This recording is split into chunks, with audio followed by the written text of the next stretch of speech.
We've got our bronze sponsors that we want to recognize on the screen here again, both financial contributions and in kind. That is Midwest Bank, TD Nish Pork in Elk Creek, Anderson Farms, Berkwood Farms, Rabo Agrofinance, and Insight Enterprise Consulting.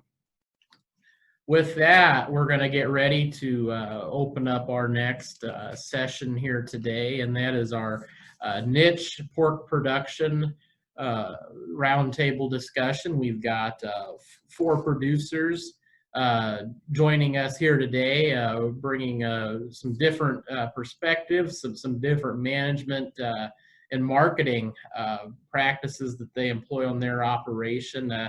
I think as we look at consumer demand, which we're going to talk more about consumer demand in our closing session today, I think there's been some opportunities that have really created for some different marketing and different management practices. And so I think we're going to spend the next hour talking about some of those. As I alluded to, we've got 4 folks here with us. We've got Travis Dunica, Michael Hodges, Steve Howe, and Brian Anderson. So I'm going to lead off with Travis, who's from Elk Creek.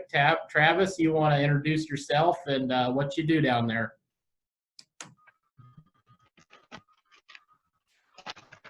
Yeah, you want me to go now?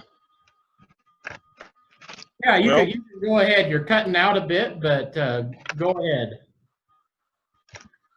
Okay, let me know if it gets real bad. I'll move locations. Is it still a bad connection?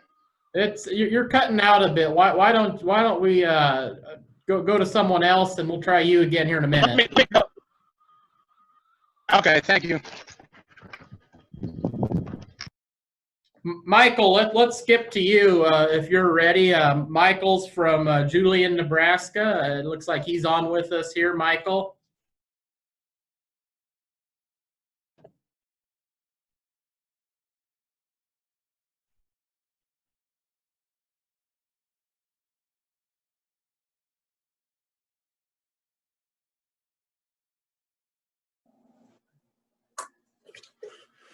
Okay. Can you hear me all right? Yep, I can hear and see you good. Thank you. Okay, good. I want to thank Steve and AFAN for the opportunity to be on this afternoon. The whole Zoom call thing's a little bit new to me, but we'll get through it. I own and operate Hodges Family Berkshires down by Julian, Nebraska. Got my wife and 4 kids that are involved in the operation as well. Primarily, we produce Berkshire breeding stock that we sell to producers who are interested in improving the meat quality of their herd, whether it's using Berkshires in a rotation with other breeds or mainly through the Berkwood system, which is 100% Berkshire pork. And we joined Berkwood in 2015, primarily because we wanted to retain some of the value of the hogs and the pork beyond the packing plant. We sold, in traditional contracts to packers through the Japanese market, and that was a good market for us for a long time. But we felt like we were leaving some on the table there, and so Berkwood presented us that opportunity. What Berkwood Farms is essentially a marketing co-op made up of small producers. We've got about 60 members right now. Some of the herds are as small as 5, 10, 15 sows. The average is probably about 60 to 80 sows. We've got some herds, our largest herds are probably around 250, 300 sows. So it's definitely a way for the smaller independent producer to band together, if you will, in a group and compete maybe in some of the markets that we wouldn't be able to compete with on our own with smaller numbers. The hogs are custom slaughtered at Pine Ridge Farms in Des Moines, Iowa. We bring in about, right now we're running about 450 head a week. Those come from several producers on the same week. So again, gives guys an opportunity to bring in hogs on a weekly basis if they need to, or less often than that, depending on what the production system requires. So the company is headquartered in Des Moines, actually Ankeny on the north end of Des Moines. We're run by 3 employees, 3 full-time employees, along with some part-time help. And then we have a board of directors, which I serve on. The board of directors is made up of 5 producer members from the cooperative itself. And we make the bigger decisions as far as the direction of the company goes. The day-to-day stuff we leave up to our 3 quality employees to handle. So it's a good system. It's worked out very well for us. The reason that Berkwood Farms is able to demand a premium for our market hogs and for our pork is primarily because it's 100% Berkshire genetics. A lot of people, when they hear the word Berkshire and relate it back to pork production, they think, well, Berkshires are just fatter. And that's true. They do have more back fat than a traditional commercial hog raised in a larger confinement building. But the main reason that the Berkshire meat quality is superior to just about anything out there is because of the water holding capacity of the meat, the deep red color, and the fact that the muscle fibers are actually finer than most other pork, which contributes a lot to the tenderness of the pork itself. So we sell mainly based on the Berkshire genetics and raised on small family farms. We also are antibiotic free for the hog for the last 100 days of life of the animals. So that's another selling point for the company and for our product. We sell to large farmers markets down in Atlanta, Georgia, for instance, or down in the Southeast. We also sell direct to restaurants. We have some meat in some grocery stores. We have there in Ankeny, at the headquarters of the company, we have a walk-in retail store, and we also do some online sales. And in light of all this COVID activity that's gone on in the last several months, our online sales have actually become a larger part of our business. So Berkwood's been it's a great opportunity for small independent producers to stay in the business. Like I say, when I joined in 2015, it was just time for us to make a change. I can say without reservation, it's been the best decision I've made in terms of our hog operation going forward. I've got a son that's really interested in the hog operation, and with Berkwood, he's got an opportunity to come back should he choose. He's just an 8th grader yet, but should he choose to come back with Berkwood, I feel like there's a real future for him to do so. If we were in other markets, I might not be as confident. So with that, I guess I'll turn it over to one of the other speakers. Thank you, Michael. Before we do that, I think you have a video you submitted to us, and I think we're ready to play that right now. Okay.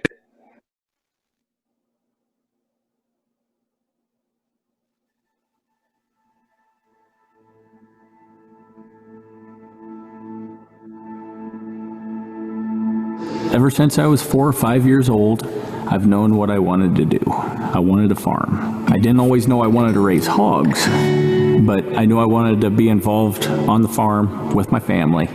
It just so happened that I grew up on a hog farm, grain farm, and it's just what we did. And I've had this opportunity to find this niche now that has allowed me to be a viable pork producer, while at the same time being on the farm, making my way with my family.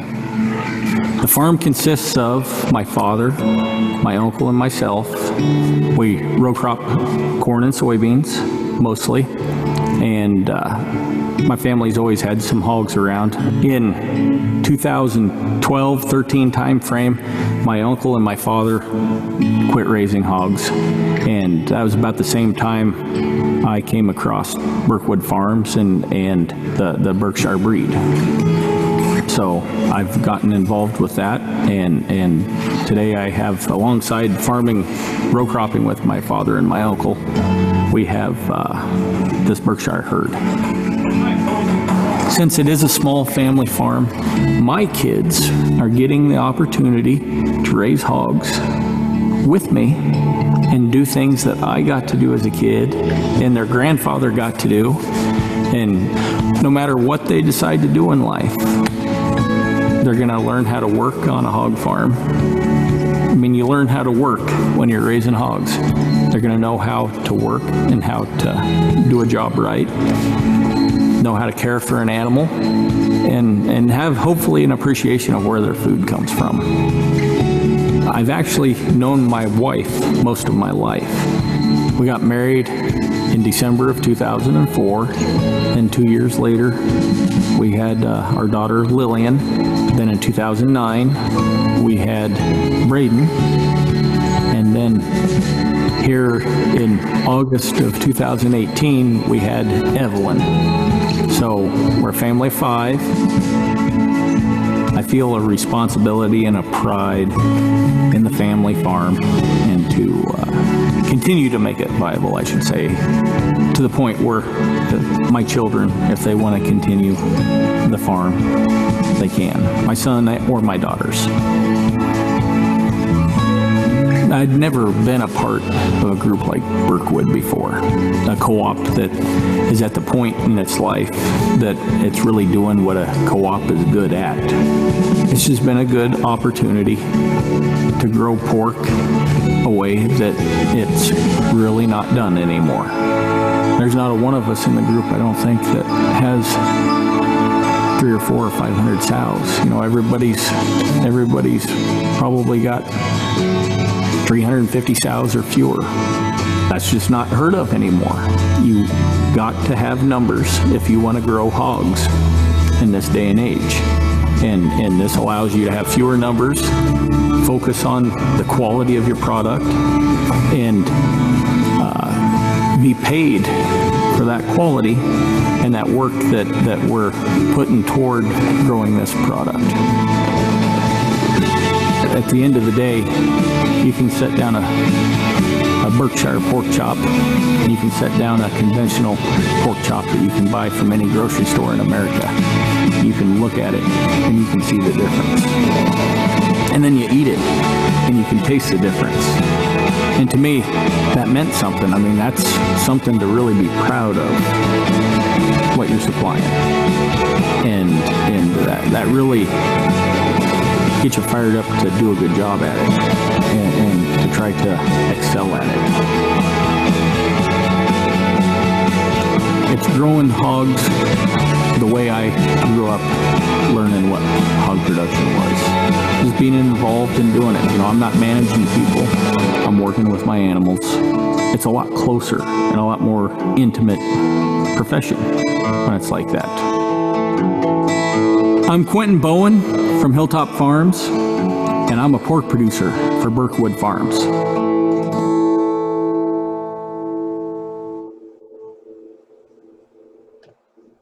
Well, thank you, Mike and Quentin and Birkwood Farms for that video. Certainly appreciate that.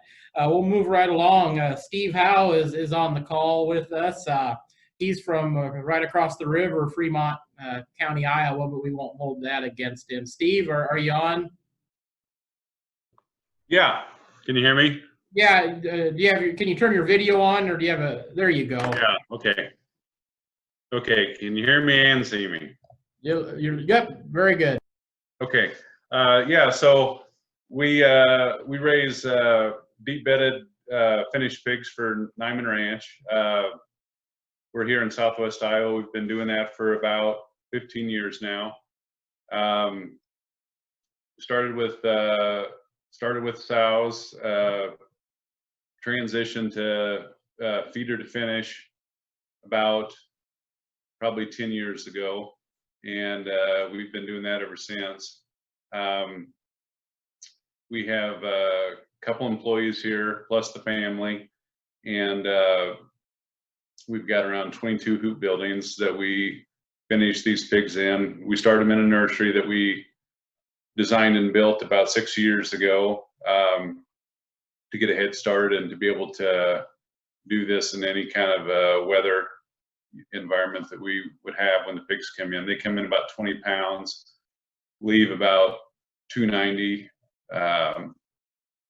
and have our own feed mill here on the farm. We use all of our own corn, and then we have to buy some corn. We don't farm a lot of acres. Mostly what we do, 95% of it's just pigs. So the crops don't take nearly as much time as the hogs do. But let's see, I mean, basically, I guess really our day-to-day is that we're feeding pigs every day, bedding pens, hauling manure, checking, sorting, loading, and I guess that's kind of our average time. But we sell to Nyman Ranch. They supply the feeder pigs to us, and we sign a contract to sell them back, and so we own them in the middle. And I guess that's the kind of the short version of what we do. We've tried to concentrate on scale, really, for this industry. Not a lot of people have done that yet, so we're trying to crack some of those codes on how we can be as efficient as possible in a system that's generally considered inefficient.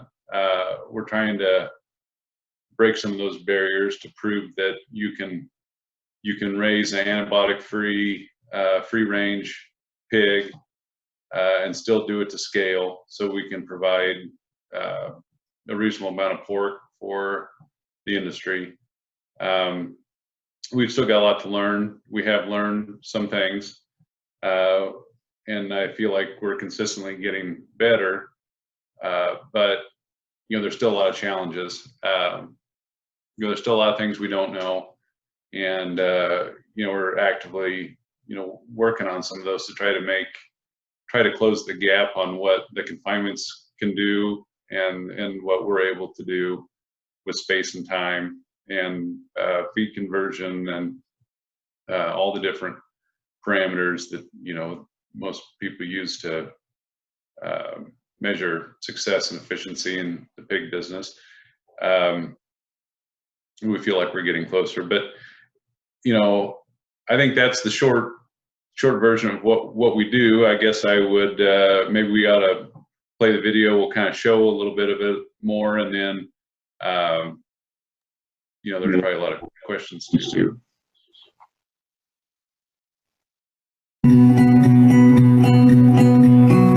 Well, we're gonna go to the east. Out of all the days, it's been super sunny and perfect. We didn't get one. Pigs will be happy. So here's our house. We'll pull in there on the way down. That's where all the kids' pigs are. You know you like pigs when you come home after work and take care of pigs.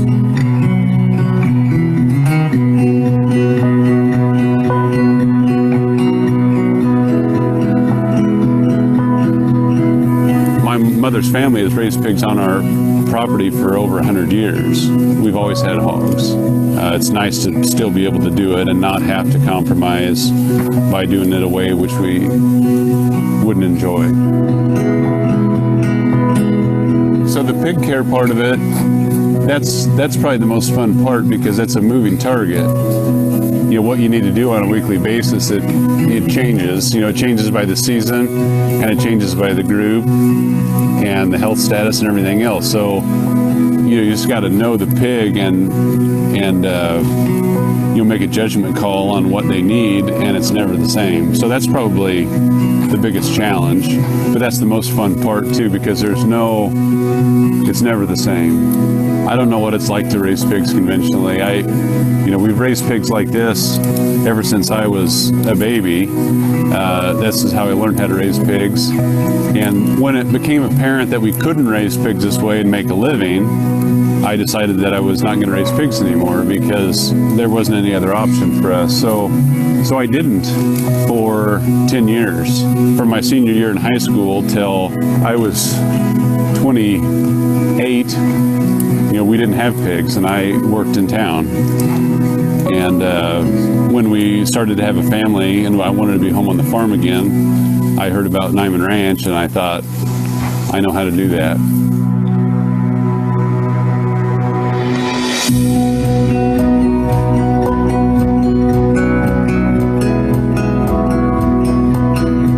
It's not the same as when I was in high school. We raised the pigs the same, but you know, all the challenges have changed. You know, how we grind feed, and the buildings that we use, and the amount of pigs we raise. But it's still, we still enjoy it the same. I'm doing exactly now what I did my entire life. Just I had to do something else for a 10-year stretch, and wait for it to come back. Ben Stevenson Howe II, or Steve for short, and we're in Thurman, Iowa, Howe Family Farms.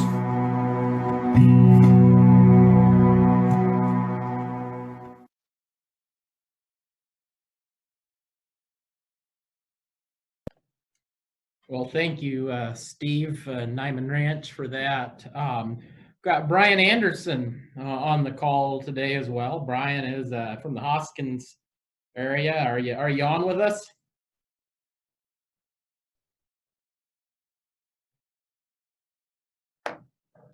There we go.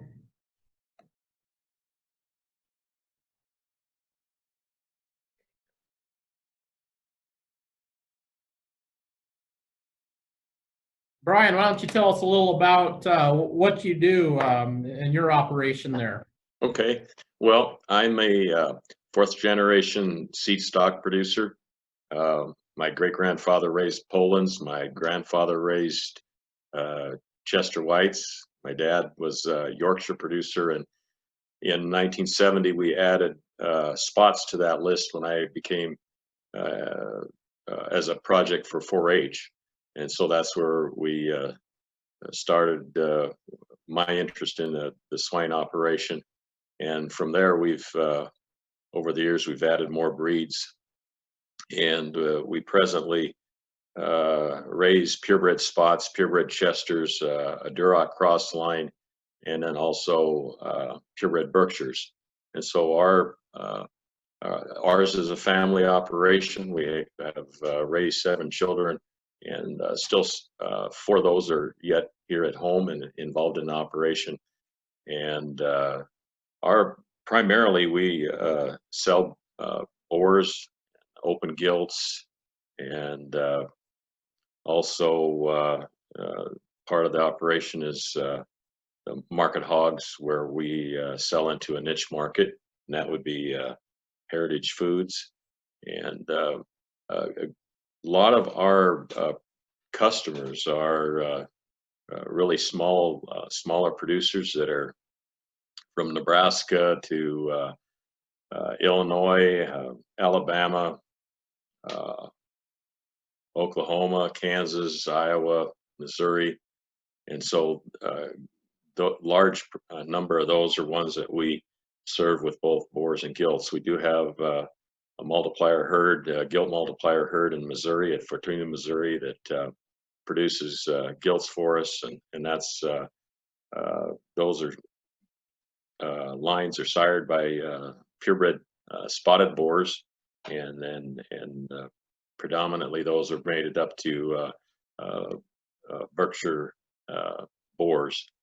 And so over the years, we've sold a lot of breeding stock to Nyman Ranch producers, like I said, heritage producers, Lynch, and then I guess in the last, especially the last 10 years, a lot of people that maybe stopped raising pigs, commercially, have still enjoyed having pigs, and have or really just have a market that they've developed in their own location, maybe providing meat for their own family, and then also by word of mouth, that market has grown where they've got customers in the particular location that they're selling meat to. And so it's a very exciting time as far as what's the opportunities are in niche pork production. It really, the kind of you're only limited by your imagination. For a family that wants to, maybe they're still have an off-farm job, but they want to be involved in producing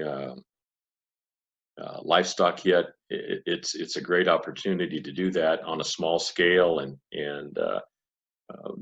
be able to involve your family, as we've seen in the videos here, which I think are really great to see those. They're a great encouragement of what the possibilities are.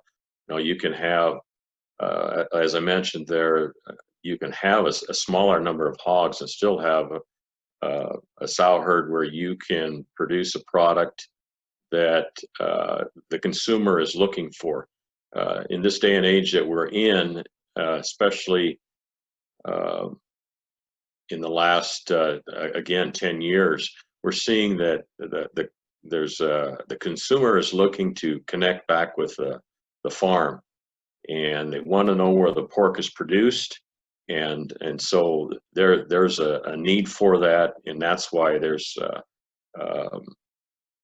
we just need to have more producers, even in the state of Nebraska, that can supply that particular need. And there's the opportunity to even, you know, you can have the niche pork as another enterprise on your farming operation, or you could also marry it with some other unique business that you already have. It's just I guess I can't state that enough. The opportunities are just really a large here in the state of Nebraska as at this particular time.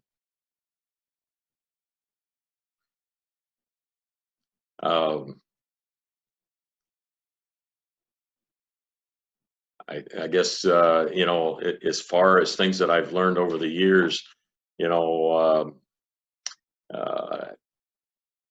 and a lot of them have already been mentioned, but just having a good plan if somebody's considering, you know, going into the niche markets, having a plan and all that's involved in that, from, you know, from the genetic point of view, and that's where, you know, I like genetics, but also involved with that would be, you know, having knowing what your market would be that you're trying to aim for, and you know, then having a relationship with a veterinarian and your feed supplier and the genetics that you're going to be using, you know, so there's a lot to consider in that. And then as part of that plan, knowing what your cost of production is, and that's been mentioned I think more than once in the previous two videos, that if you know that, it makes it much easier to determine how to price a product if you're you know, doing some direct marketing. And then along with that, you know, having your plan, having good records. I usually carry a small notebook with me because I'm constantly writing things down. There's just a great deal of things that you can write down on a daily basis that will help you in making decisions and help you as far as to keep you on track as far as your plan. And then have some written goals, you know, for the year that you can refer to throughout the year. You know, it's real easy for us to get sidetracked. Something new comes along and maybe we can get steered off track. And so having those written goals, and then the last thing that I would recommend to people is, even as what is taking place today, educate yourself. And along with that, educate your customer. You know, if you're a person that's has a small operation and maybe you're selling directly to some pork producers, or excuse me, to some customers, your product, you know, help them to understand how to maybe as simple as how the cooking instructions on the pork that you're selling. You know, 145 degrees is a common cooking temperature that internal temperature should be. But just that as an example would be how one should go about educating yourself, educating your customer. And you know, again, it's an exciting time. It's exciting as far as being able to involve, you know, a family in. whether you're in, as we are, in genetics, or if you're, you're selling directly to some the consumer, or if you're into some of the larger niche markets. It's one of those things that there's no place that you cannot do it. There's lots of opportunities. You can use older facilities and be able to be in the niche market or in niche production. I think that's probably what, as far as at this point, what I could speak to. Well, certainly appreciate your insight, Brian, and agree with your comments on educating the consumer. With that, I'm going to try and go back to Travis now. Travis, are you with us?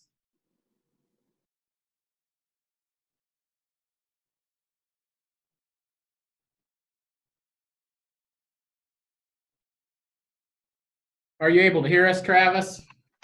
Hold on a minute. Go ahead, Will. There you go. I gotta have Steve let me get on video. There we go.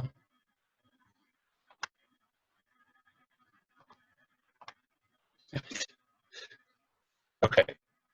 We good? Yeah, your video's coming up, I think, but I think you can go ahead.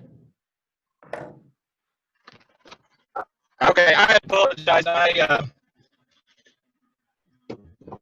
not very good reception in my home, so I went out near the farm. I don't know if the wind's distorting a little bit today, so I apologize if the audio is weak. Can you hear me well? I can hear you, yeah. Okay. Yeah, my name's Travis Dunica, owner and operator of TD Niche Pork. What I'm going to say here doesn't necessarily follow exactly with it. My business started in 2008, really just as a sideline part-time, almost call it hobby, full-time job, unrelated to agriculture. I worked in the swine industry before that for a while. I have a 4-year degree in psychology, and decided that the best path for me in agriculture and swine primarily was to direct market the local food, had some traction, was going to go somewhere. And definitely saw some opportunity there, although I just always thought it would be very, very small, like I said, kind of a sideline thing. I was fortunate before that time, and certainly since that time, to get involved with people in the local food circles in Nebraska, kind of look at agriculture and food from different angles, and kind of go from there. Individuals was the original market, and the goal was the elite, most exclusive meat quality, using state-very crude facilities, hogs and finished outdoors on the earth, with a lot of bedding year-round. I firmly believe that is the elite grade of pork, team with the genetics, and that has always been the goal, to hit it out of the park on pork quality. To the consumer, the only objection is the price of the product. Lo and behold, I was fortunate enough.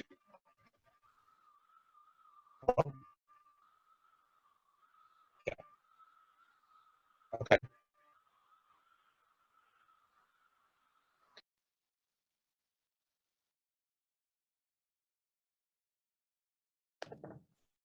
I think we're gonna try and cut in here a little bit differently. We're gonna try and bring Travis in on his cell phone real quick, but let me just read his biography to you. Then we'll probably get right into the question portion of our segment. You can see his pictures rolling through the screen here. Travis Dunica founded TD Niche Pork in 2008 with the exclusive goal of offering Nebraska's consumers and restaurants the highest quality, outdoor finished, antibiotic-free pork direct from the farm. The operation is proud to be located in southeast Nebraska's Johnson County near Elk Creek. The business today enjoys a loyal customer base that appreciates this grade of pork. Hogs are butchered year-round to meet customer demand for a consistent and uniform flow of product. The majority of the production is 50 to 100% Berkshire genetics for predictable and high meat quality. Most of the feeder pigs today and much of the breeding stock that produce them are sourced from Nebraska farmers. So we're going to wait until we get Travis on the telephone here, but I'm going to just go ahead and get into some questions, I think, with the folks that we do have on the line. You know, when we talk about niche market production, regardless of the industry or the species, I think scaling is always a big thing. And Steve, you mentioned, and you guys can all turn your video on if you'd like.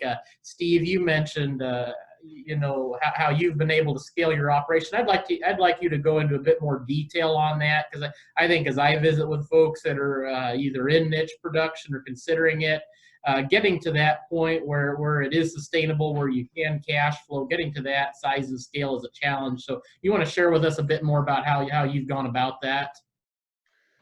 Sure. Well, we started from just 10 sows 15 years ago, and our goal was to try to grow organically, so that we didn't have to borrow a lot of money from the bank. And so we just started with 15 sows and 15 porta huts and grew from there. It really took about 7 years to get our feet underneath us and to get the skills that we needed to know in place before we started building hoop buildings. And then we bought the first 3 used from a guy that was already, I'd used them for a couple years, tore them down and moved them to the farm. So, then once we got our feet underneath us with that, we really started going, and, now we've got 22 buildings, and, we brought the feed mill in at about 4,000 or 5,000 head because, we were just too far behind, with the grinder mixer. And then I got some help about 7,000 head, 9,000 head. I got my first employee, and then we got the second one about 12,000 head, a year. But it took a lot of time. And I think the guys that jump in, hot and heavy early, they just don't have the learning curve. We made a lot of our mistakes when we had 800,000 head a year, and it didn't hurt nearly as bad. I mean, it still hurt, but it wasn't going to break us, when we made those mistakes early. So, I think that's the big thing. Guys want to jump right in and really go to town with the big numbers, but first you got to screw up to figure out, how the pigs are going to work in your environment, because every farm is different. From wind flow to disease pressure to, quality of the bedding. There's just so many things that aren't uniform across, the Midwest. And so that'd be my advice right off the bat, is to, spend some time to grow and make those mistakes when you can afford it. Mike or Travis or Brian, does anyone else have anything they want to add on that subject in terms of scaling? Can you hear me? We can hear you a lot better now, Travis. Thank you. Okay, I'll talk through the smartphone. More than anything, I would just say, do your homework. Visit other operations. That's what I did to get started. Great. Just be very observant. See what works. See what doesn't work. Decide what part of the business you like and you don't like, and what you have time for, and kind of go from there. So kind of on that note, as you guys have established your niche and your market, what are some of the biggest challenges you faced, and what are some of those biggest challenges that perhaps someone looking at either diversifying or changing their management model to one similar to yours would face? Michael, do you have any thoughts on that? Sure. I think one of the biggest challenges that people face if they're converting from a traditional crossbred sow operation into purebred Berkshires, you know, with a purebred colored sow, you're going to wean 7, 8, 9 pigs. And some of these guys are used to weaning 12, 13, 14, or sometimes even more.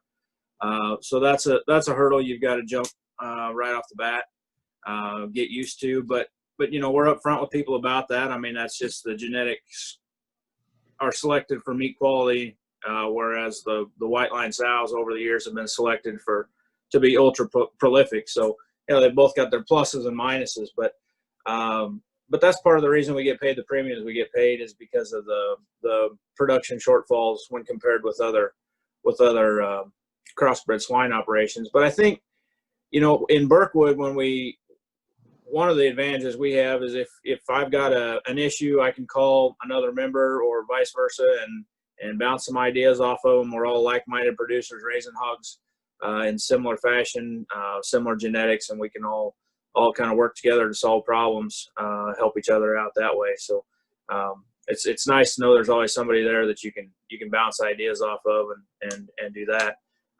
One thing I do hear from guys that have raised commercial sows in the past, crossbred sows in the past, and then they convert to Berkshires. We don't have near the feet and leg problems that you see in some of the larger units. We don't have near the problem with appetite with sows in the farrowing crates. So there's advantages both ways, but it's a system that fits the small guy for sure. Absolutely. Brian, is there anything you want to share on that?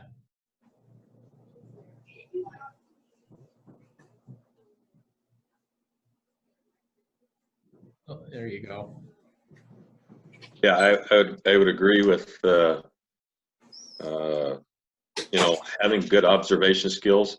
Probably one of the things that we see, and it's part of it, is who our customers are. But with a pig that you're not feeding antibiotics to, probably one of the biggest things that you have to be concerned about is developing the immunity of that pig you're trying to produce. And so using the tools that we have, as far as you know, vaccinating the sow appropriately before she has pigs, vaccinating those pigs for whatever maybe you've determined diseases that you maybe need to vaccinate for. But that's so critical as far as having healthy pigs. Healthy pigs are going to make it to market faster. You're going to be more efficient. Less feed's going to be used, and so that's probably one of the critical areas as far as raising niche pigs is making sure you have a good plan on how you're going to vaccinate them. Absolutely. Now, Michael, you brought up some of the resources and some of that expertise that you guys have with the company that you work with there, Berkwood Farms. Now, Steve, you're working with Nyman Ranch. What are some of the resources that they provide you, and how is that partnership beneficial to you guys there on your operation? Yeah, so we do have a lot of resources. We've got a field agent that you know, visits the farm, for one, for compliance, but for two, for help. We've got a on-staff vet, so you can call with veterinary questions. We've got, well, and then of course all the other field agents too. There's 12 or 13 field agents, so if one person doesn't know, usually another one does. You know, we've got a whole right on up the chain of you know, people you can go to if somebody doesn't have the answer. But you know, that's the main ones, of course. But you know, we also use our feed supplier. You know, we also use you know, all the different people that are involved, you know, in the operation also. But yeah, Nyman certainly helped us, you know, particularly early, to make sure that, you know, we were doing the stuff that we needed to do. So yeah, you definitely have somebody to call for sure. Sure, absolutely. And just want to take a quick moment and remind the folks that are viewing this at home that you can submit questions, to our panel here. We will get those, and someone will send them over to me so I can ask them out to our panel. I want to talk a bit about marketing, and particularly as it relates to marketing to the consumer, to the end user, whether that be a food and beverage establishment or a typical consumer. And I know you do a lot of that, Travis. Do you want to share with us some of the innovative ways you've worked to market your specialty product? Yeah. Do we have an echo? Are we good on sound? I think we're better now. Yeah. Okay. I turned the sound off on my computer. Sorry about that.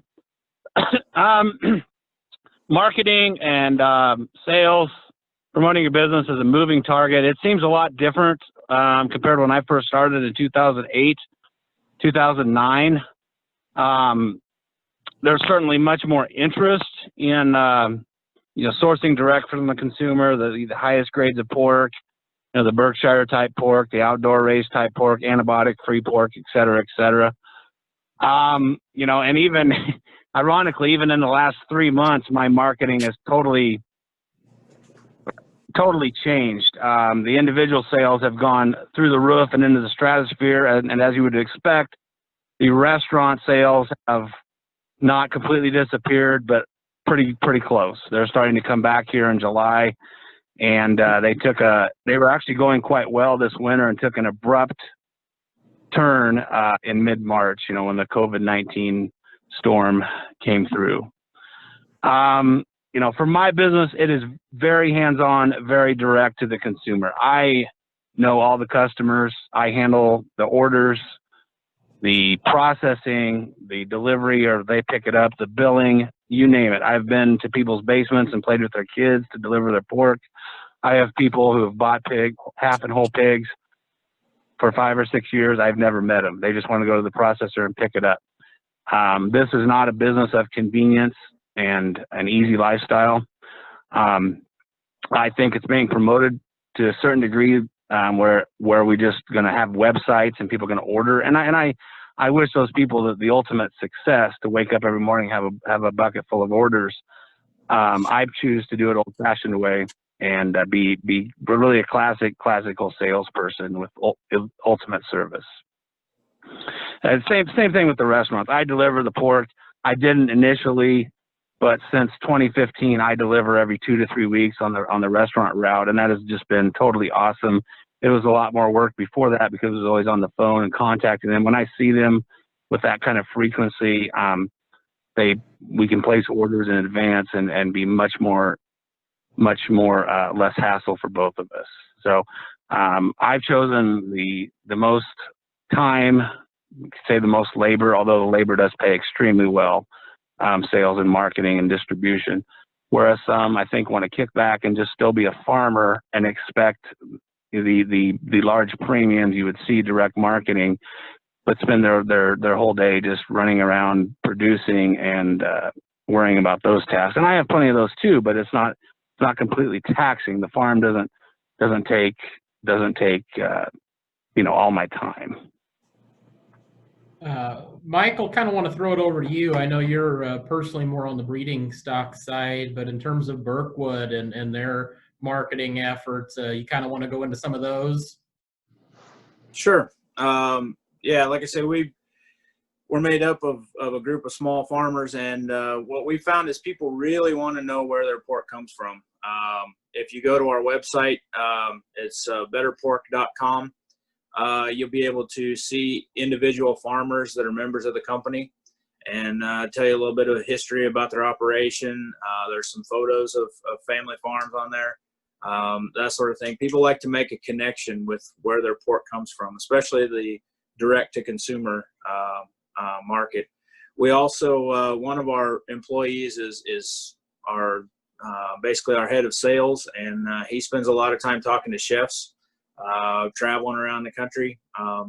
Again, back to the COVID thing we keep referring back to, that's slowed him down as far as his travel goes, and it's also slowed down our restaurant business.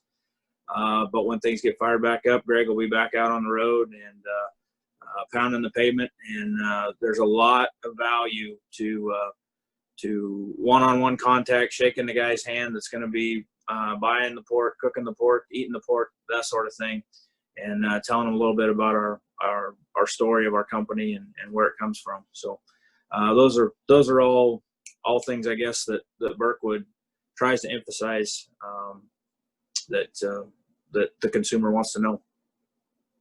And what role does consumer education play into this? I know you hit on that a bit earlier, but I'd open that to everyone in terms of the product that they're receiving. I mean, how much does consumer education play into all of this? Oh, I think it's important. It's important to educate the consumer. It's also important to listen to the consumer. We need to inform them, but we also need to hear their concerns and put their mind at ease that how the animal is being raised is in a humane manner, and that it means something to the people that are raising it. It's not. We need to answer their questions and their concerns, and not try and tell them what we think they need to know. So hearing what they want to know is very important. Does anyone else have any thoughts on the consumer aspect of it? Well, I'm privileged to be very close to that, this being my full-time income and living. Restaurants, the chefs are just totally amazing. And the restaurants that have given me the most success since my first sale in March of 2009 are where the chef is dedicated to using this grade of pork and promoting it to their guests, and the guests will respond. If I see a chef that's not as motivated, maybe has some restrictions from management, ownership, et cetera, it's just a much more difficult climb. So consumers, what I've seen on my restaurants, and many of them again are at the higher grade, higher level of price and quality and service. A lot of it boils down to the chef and the guest response to that product. On the consumer end, I've learned a lot in the last 3 months, because I always sensed or knew the bottleneck to selling more pork direct, which I like to sell half and whole pigs versus individual cut, is not the income level or the financial resources. A lot of that does help. I'm not going to deny that. I would say willingness and to cook at home. And ironically, in the last 3 months, people are using way more pork that they order from me, at least at home. Before this, it was extremely rare to get a repeat order for a half or whole pig within a year.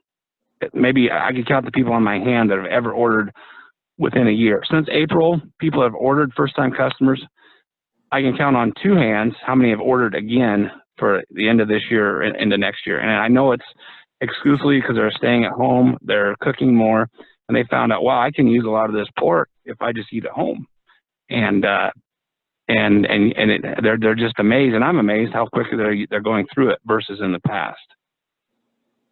Well, we've got just a few minutes left, so kind of want to close on 1 or 2 things. And if there's folks that are watching this program here that are looking again to maybe change what they do on their operation, or to move more into that niche market production, as they work to develop their business plan, as they work with their bank to to kind of sell their proposal and develop that proposal, what advice would you give them? What do you wish you would have known when you started in the business that you know now? Do you want to lead us off, Steve? Sure. Well, so for starters, when I first started, Nyman Ranch had a floating price. More recently, that I think you can go to the bank and maybe they'll guarantee a price for 2 or 3 years. So it gives the new people a chance to know what they're going to get and lock in their production costs. We didn't have that, but I think they have it now. So that, and start small, learn about pigs, in this type of environment, because it's different. And then there's no top to what you can do in this business, which is one of the best parts about it, is that the sky's the limit on how many you want or how few you want. So Brian, any thoughts on that? I would just, I guess, add to that, in any of this, what we're trying to do is produce a product, a quality product. So knowing the characteristics of the product that you have, we've talked about meat quality just a little bit, but what we're trying to achieve is anytime we have a customer that sits down and eats pork, we want that to be the best eating experience they could possibly have. So if we make sure, and we're continually doing that, making sure that the genetics that we're using are going to make that a great eating experience, it can only be just super positive for pork production, especially in the niche markets. And so that's just something to keep in mind. Michael?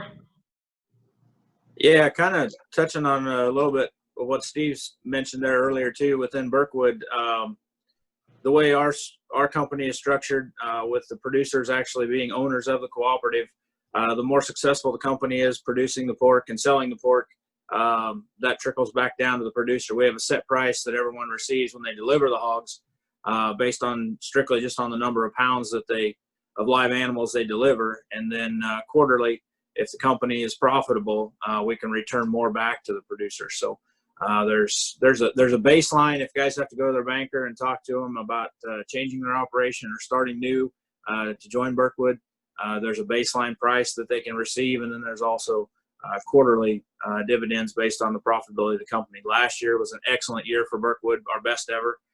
This year, it's been slower, but we're still in the black, and things are going well. So there's no guarantees, of course, but we've always been able to buy every pig that a member has wanted to sell to the co-op, and we hope to continue to do that. There's opportunities for growth within the company.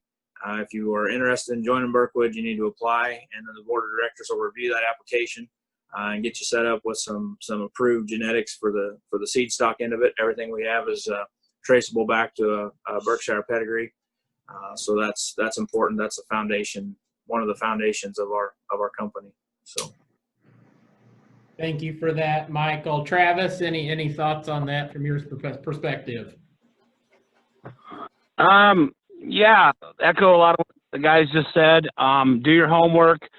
I think any livestock operation, especially hogs, especially niche pigs, and even super especially direct marketing is really know how you're going to manage your time. If you are already taxed out with a crop operation, an off-farm job, cattle, earth moving, et cetera, you're not going to have time to raise farrow niche pigs, buy breeding stock from these guys and raise those kind of pigs, and you're certainly not going to have time to direct market.